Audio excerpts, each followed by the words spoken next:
Hello, everyone. Good afternoon, good morning, good evening, depending on the time you're watching this. My name is Ella, and I am so excited to have you all here today on another episode of the Humanitarians of Africa series. If this is your first time coming across this video, on this series, we share stories about nonprofit founders, social enterprises doing great work in Africa for Africans. Today, I have all the way from Lagos, Nigeria, Funmilayo, to come here to share her story with us today. Funmi, thank you so much for accepting our invitation to share your story with me today. Thank you for inviting me here. It's a pleasure to share my story and to share the work that we're doing at HSSN Africa. So I am looking forward to the questions, and I'm looking forward to the conversation as well. All right, thank you so much. Thank you for accepting to be here. So Funmi, can you please introduce yourself? Who are you? What do you do? And anything you think you're comfortable with people knowing about. Okay, so hi everyone. My name is Funmilayo Oyekanmi. I have a legal background, consulting and finance experience, and over 7 years of volunteering within and outside Nigeria. I have volunteered since 2017 on social impact projects ranging across gender equality, peace, justice, and strong institutions, zero hunger, quality education, reducing inequalities, and advancing the social development goals. Through all this experience, I have seen that education and decent jobs are key to achieving real sustainability, and that is what I said to Nation, and to advance with my nonprofit. So in 2022, I established a nonprofit called Human and Sustainability Network. Okay. And what we are established for is to ensure that young people in Africa, starting from Nigeria, have access to quality education and decent jobs, are able to break the cycle of poverty, are able to reduce forced labor and inequalities by having the opportunities and being able to maximize them. And, all the things that I'm doing, I'm able to do it because I have gained experience from a lot of things. And currently, I'm also a policy advisor with the European Union Youth Sounding Board in Nigeria. So, my journey is a mixture of experiences and is a mixture of people, communities, and it's reflecting on my social entrepreneurship journey.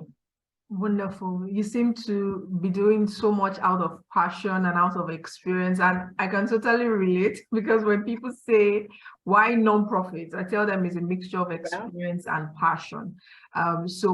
When you say HSSN, what exactly or how exactly do you guys solve the problem of getting education and also the decent work and all of that? How do you solve that problem? Okay, so we have a variety of initiatives and programs, and if you ever get to visit our website at hssnafrica.org, you would see the part that talks about the 6 pillars that we are using to advance these two SDGs. And one of some of these initiatives include scholarships. So for high school leavers that are not able to advance to tertiary institutions, we provide scholarships for them. And apart from scholarships, we also provide professional support so that whoever is going through our program is able to go to university, is able to get mentorship, get professional insights, and finish university aware and empowered to take advantage of these opportunities. Now, for non-high school leavers, that is for those already in undergraduates, we also provide them with career mentorship and skill development. So we plan to partner with technical partners and companies, and this collaboration would help us to provide the upskilling in the different industries that we choose for each cohort. Right. and not just skill development, but also facilitating job placement to ensure that for every person that goes through our programs are able to land a same job, because that is the reason why we are existing, right? Then apart from that, we also want to ensure that communities are not left out. So for those that are in low-income communities, also able to take advantage of this support that we're going to be providing to young people. So that's basically what we're about. Wonderful, wonderful. So this brings me to my next question. In your experience, you worked so much in the social enterprise, social impact sector, you volunteered and all of that. What is the work environment? Will I say work environment? The hemisphere of, job opportunities and everything that has to do with work in Nigeria. What is it like? And I know that is because of what is happening on the ground that made you sort of want to focus on this particular SDG, having to do the decent work. So what's the work environment like?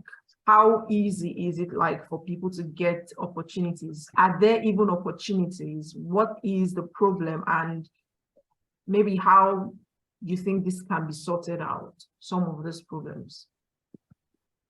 All right, so for the problems, I would say that, we can look at it on two sides of the coin. For the one side of the coin, you see that the reason why people are not able to land this job is because they do not have the skills. You see a lot of companies complaining that so many graduates are not employable. And, every year we have more than 600,000 undergraduates joining the 600,000 graduates joining the works the job market.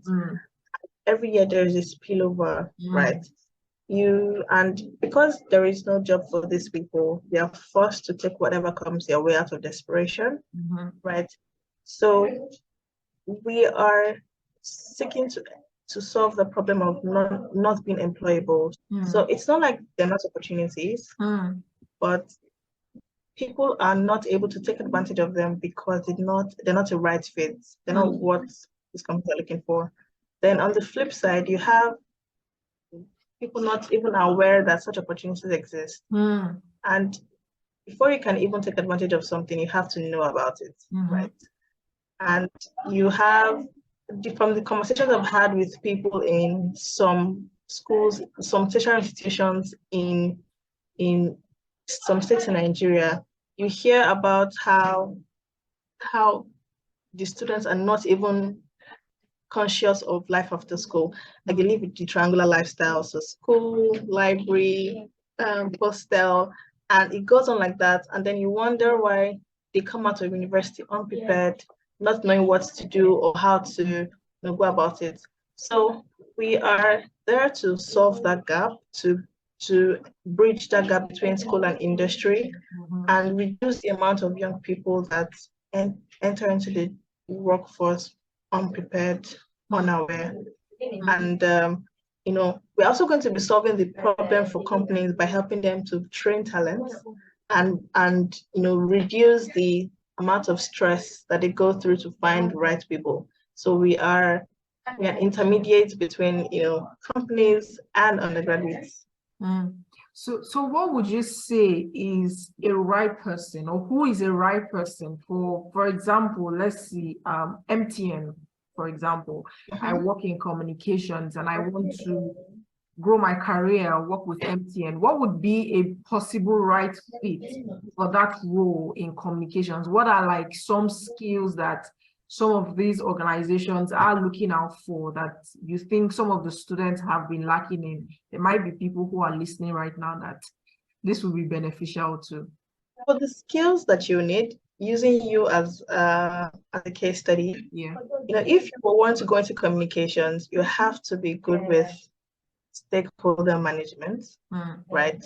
You have to be good with public speaking, and if not public speaking, then you have to have the confidence to speak to a number of people and communicate effectively. You need to know how to present, because every other day you'll be doing some form of presentation on the other. So you must know how to present well. You know, you must know how to, you must have emotional intelligence, team management skills, and you know, all of these skills, whether soft or technical skills, are skills that you can gain from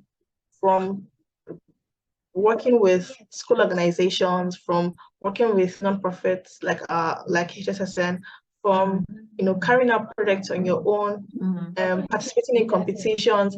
There are so many ways that you can gain such experience. And you know, when you are applying for these jobs, it is possible to talk about what you have experienced, right? You are able to effectively sell yourself, sell your value, and the people that are interviewing you can see your potential, can see what you're capable of. They can buy into your story, because you're not talking off your head from a non-fiction, from a fiction, you know, that you have formed, but you are able to narrate what happened, how it happened, what was the experience like, and things like that. So it's just knowing knowing the skills that you need, right? And you know the skills that you need by doing the research, right? So you go online and you see, okay, what do I need to be a business analyst in next year? And then by the time you make all the list of skills, you see that, okay, so I am good with this and I need to improve on this, right? For the things that you are good with, harness it. But for the ones that you have weakness in, find avenues to learn those skills so that you can, you know, you can fill up the gap that you are lacking. And by the time the next year comes and applications open up, it is very, very easy for you to tick all the boxes that you're not able to tick in the previous year. So that is being aware and then preparing in advance for those opportunities that you need, that you want to take advantage of. So that is how, you know, for someone like you that wants to go into MTN communications, first thing I would suggest is doing your research. What do I need to get into that position? And then do analysis of your strengths and weaknesses, work on your weaknesses, harness your strengths. And, you know, I'd also say that nowadays, applying for opportunities online is not enough.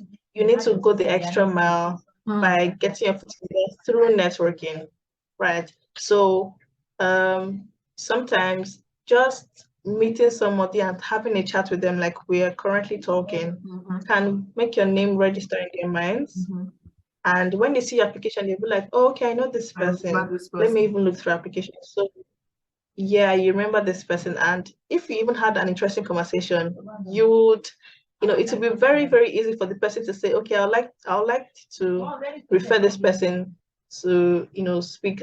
And, you know, that is how you're able to stand up from 1,000 applicants, you're able to get to the door and, you know, land the role at the end of the day. So a lot of gems there that you just shared with us. A lot of gems you just shared with us. Wonderful. So guys, you heard it. Those of you who are in the job market trying to get something to do, I hope these tips would have helped you to move on to the next stage. So when you were explaining some of these things and sharing your thoughts, it occurred to me that, don't you think the schools and the parents have a role to play in, you know, that triangle lifestyle of some of these students, you know, having to put pressure on them that you must come out with a first class, you know, you must do this, you must do that because you're a student, and then the students just focus on what they are there for and not try to network or build extra skills. And maybe the schools, like the school I went to UNN. I'm a super lioness. For those of you who are listening now, I'm not saying anything, but you know, our curriculums are so outdated that you'll be wondering when we are going to meet up with 2023 if we're supposed to, you know, understand what I'm trying to say. So do you think schools and the parents sort of play a role in all of these issues when it comes to getting a job and all of that? Yeah, so honestly, you are absolutely right. Our curriculum needs intervention, like serious, quick intervention. But yes, for the schools, they play a great role. For the communities, rather, they play a great role. And parents also play a great role. So I am not displacing I'm not displacing the role that excellent grades play. Excellent grades play an excellent role in helping you to learn opportunities as well. So if you cannot, even if you can, you must pay attention to your academics, right? But then there is so much more than academics that would help you thrive, that would help you be successful in the job market, that will make you stand out. So parents need to have a parents need to understand that there are a lot of opportunities, and I'm still sure that there are parents that I've come in contact with parents that do not know that the job market is very versatile these days, and it's until they see until they see their child doing something not related to their course of study that they realize, oh, so this is possible, right? I have some parents that are still very focused on putting their child in the traditional occupations. Oh, if you're not a lawyer or a doctor or an engineer, you have not really, you're not going to be successful. But that is not the way it is now. And I think, the education will come from us young people, helping them to see that, oh, there are a lot of opportunities out there and you don't have to go through the traditional path that they know about, right?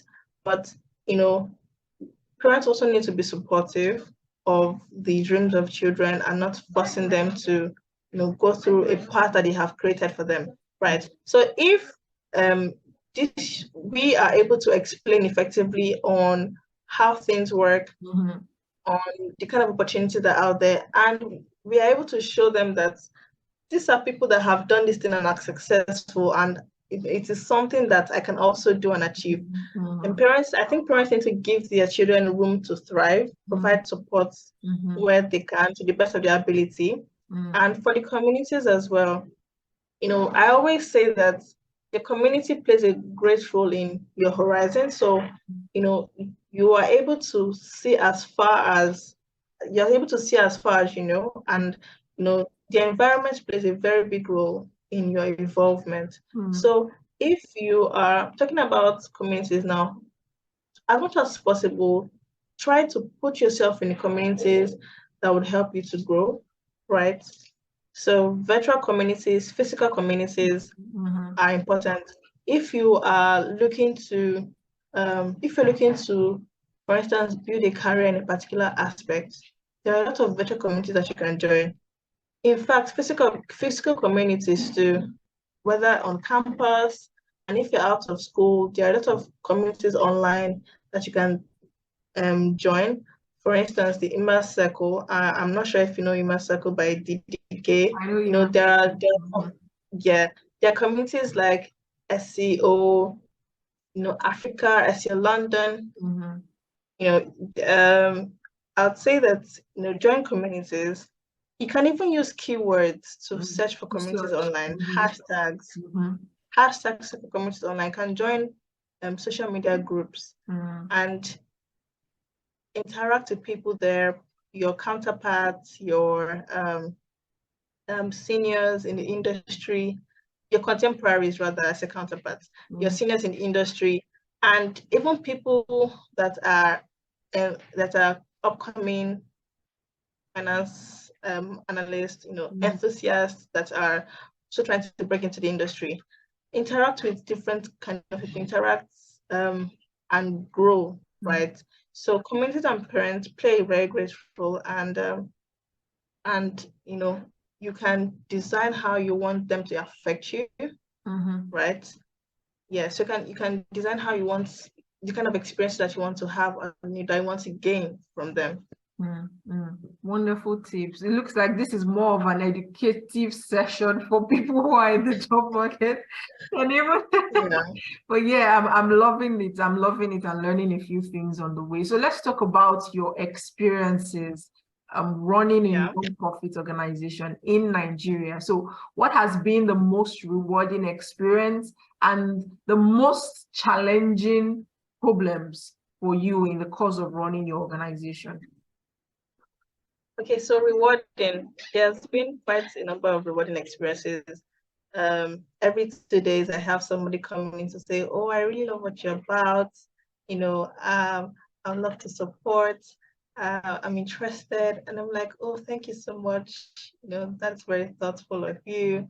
And you just see people that are also sharing the same level of enthusiasm and passion for the work we do, and it's quite humbling and exciting at the same time.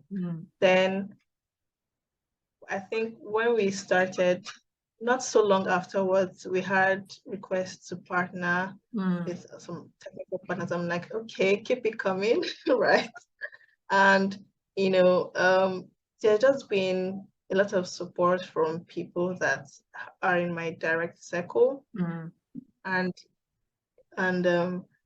unexpected opportunities come from different places. Now for the challenge, I'll say that starting out, it's quite difficult to, I'm not so really difficult, more like it's a challenge that we can overcome with finding the right people, so people that are actually passionate and are ready to put in the work, right? So there are two different things, right? Yeah. So that is on one hand. Then second thing is try to figure out how to keep the organization high performing, right? So because I'm a structured person as well. I I'm very, very particular about getting the processes right.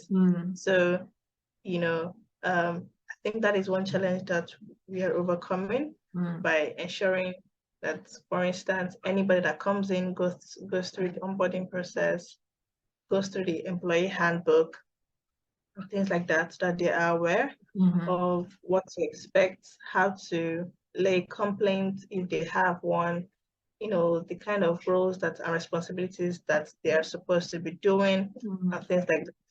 Then I'll say potential problems that we might face is securing sponsorship and partnership, but I prefer to be very optimistic. I'm a very optimistic individual, so I'd rather not focus on the problems that have not come yet, honestly, and just continue doing the good work. Good work, yeah. Yes, and I'm sure that by the time we get to that bridge, it does open up really. Definitely. I love the optimism in you that you have, and it really keeps us going when we're optimistic about things. So let's talk about the future. What are the future goals and plans that HSSN has for the work that you do? What are you looking at, let's say, next 5 years? Oh, okay. So we actually have an ambitious goal for the next 5 years. Tell me. And yes, so we are targeting 10,000 young people. Doable. Very doable. Yes, and I know it's very doable. And we are looking to equip them and place them in decent jobs. And we're going to be kicking off in August this year. So August 2023, we are targeting 2,000 for a start, and that would take us to like 8,000 more to go, right? So in the next 5 years, we are just really looking to achieve as much as we can, and reach out to places, to schools, tertiary institutions that these undergraduate students are not aware, and provide support as much as possible. Then for high school leavers as well, that cannot afford university, we're able to provide them with that kind of support. So that is what we want to achieve in the next 5 years. Wonderful. 10,000. You can break your big, hairy, audacious goal into smaller goals of 2,000 like you've just done. And before 5 years is over, you see that you've definitely expanded and, you know, gone overboard with your goal. So it's very doable. Absolutely. It's Yes. very doable. So finally, before I let you go, are there any programs or any initiatives that you need the support of the public on? It's your time to make a call for support. Okay, so if you are looking to support us, there are three lovely ways, three interesting ways that you can support us. And the first is by volunteering. So the kind of work that we do, we would need to involve a lot of volunteer mentors, volunteer facilitators, community managers, and people that would be willing to go to these locations with us.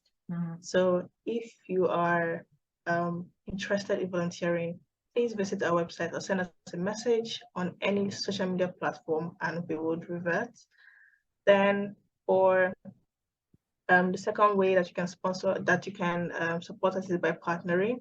So technical partners, companies, that would help us facilitate these trainings and job placements, right? So if you are, so technical partners like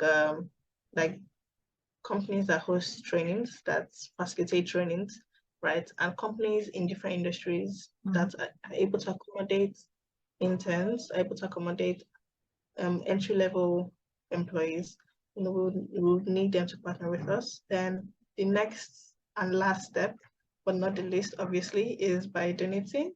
So we understand that a lot of these people do not have basic resources that they need, like laptops, smartphones, internet facilities, and that can be a hindering factor, really. Yeah. So as many people as that need, we would like to be able to provide them with such resources to take advantage of opportunities that comes their way. So these are three ways: by partnering, volunteering, and donating. And you can visit our website to learn more, and also follow us on social media platforms to stay in touch or to stay up to date with our mission. Okay, wonderful. Thank you so much for being so concise in the different ways. So everyone, you have heard it as usual on your screen, in the description box, on our website, on social media. You have every contact information for HSSN and the website, their emails. If you want to donate anonymously, there are some people who like to do that. You don't want to be known. Please feel free to send an email and send your support over. If you want to volunteer, a lot of you who have been asking me for volunteer opportunities, this is one opportunity that you shouldn't miss out on. You want to partner, this is another opportunity to build your brand credibility. So guys, thank you so much for joining us on today's episode. Do not forget to share, like, subscribe, and drop a comment about what you think about the great work at HSSN. For me, thank you for the educative session and dropping some great tips for people in the job market today and sharing your story with me. I really had an amazing time. Thank you so much, Ella. It was a lovely conversation. Thank you. And I look forward to seeing rewatching this episode. Sure, definitely. You have it on YouTube to rewatch as long as you want. All right, everyone. Thank you so much. We'll see you in the next episode. Bye.